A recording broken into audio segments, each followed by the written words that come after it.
Hey, welcome! Today we're going to talk about the Industrial Revolution.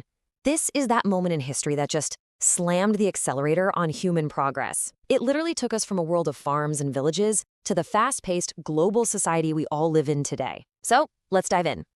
It's a huge question, right? What does it actually take to change everything?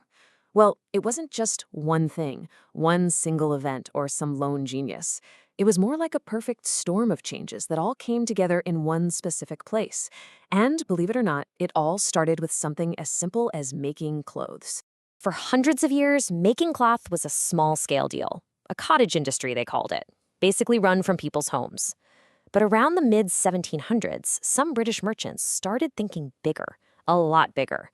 They began building these massive factories to house powerful new machines. And in doing that, they started to unravel the entire old way of life. To really get how radical this was, you've got to try and picture the world before all this. For thousands of years, life revolved around small farming villages. You grew your own food, you made your own stuff. Your whole world was paced by the sun and the seasons. You really can't overstate how massive this shift was. Humanity went from a life that was rural, slow, and totally local to one that was urban, incredibly fast, and industrial. All of a sudden, people weren't making things for themselves anymore. They were buying them. And that, right there, is a fundamental change that created the foundation for our modern consumer world. So this brings us to the big mystery. Why Great Britain? Why in the 18th century? Why didn't this whole thing kick off in France or China or anywhere else for that matter? Well, it turns out Britain had this unique combination of advantages, all hitting at just the right moment. It really wasn't just one thing. The best way to think about it is like a recipe. Britain had these three crucial ingredients that, when you mix them all together, just created an industrial explosion. So, what was in this recipe for revolution? Okay, so here are our three key ingredients. First, a revolution in farming that created a whole new workforce. Second, all the essential resources you need for industry, what economists call the factors of production.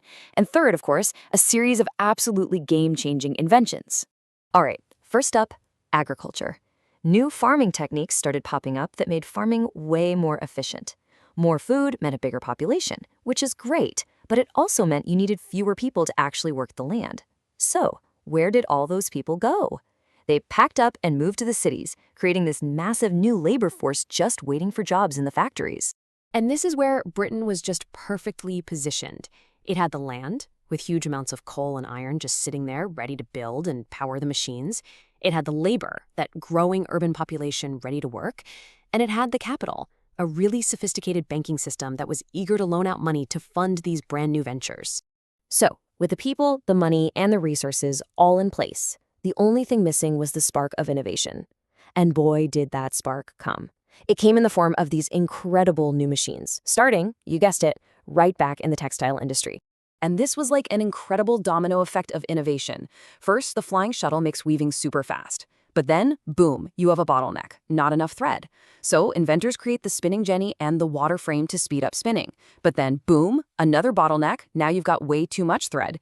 So that leads to the power loom to automate the weaving. Each solution literally created the next problem that needed solved. But the one invention that truly tore up the old rulebook was the steam engine. See, before steam, factories were chained to rivers for water power. But the steam engine, fueled by all that coal, was different. It was power you could put anywhere, in a factory, on a train, on a ship. It basically untethered industry from geography and really set the revolution into high gear. Now, this wave of technology didn't just change how stuff was made. It completely rewired daily life for millions of people. The factory didn't just become a place to work. It became the center of a whole new world, with a totally new rhythm and brand new rules.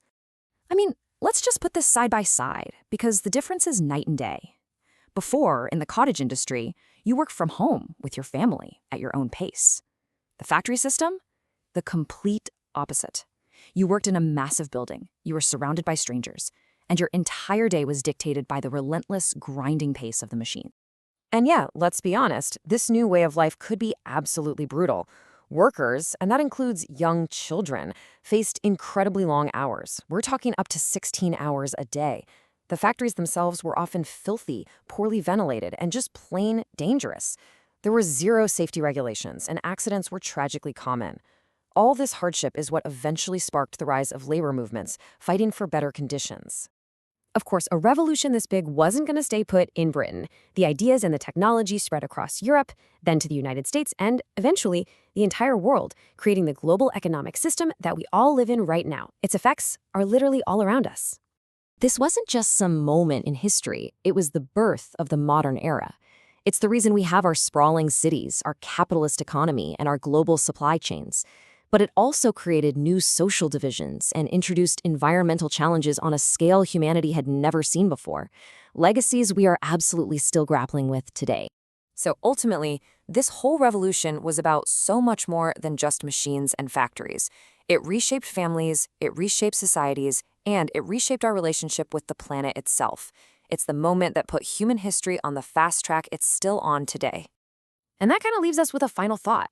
From the technology in your pocket to the challenges of climate change, the echoes of this revolution are everywhere you look. It built our world, for better and for worse. The real question is, what comes next?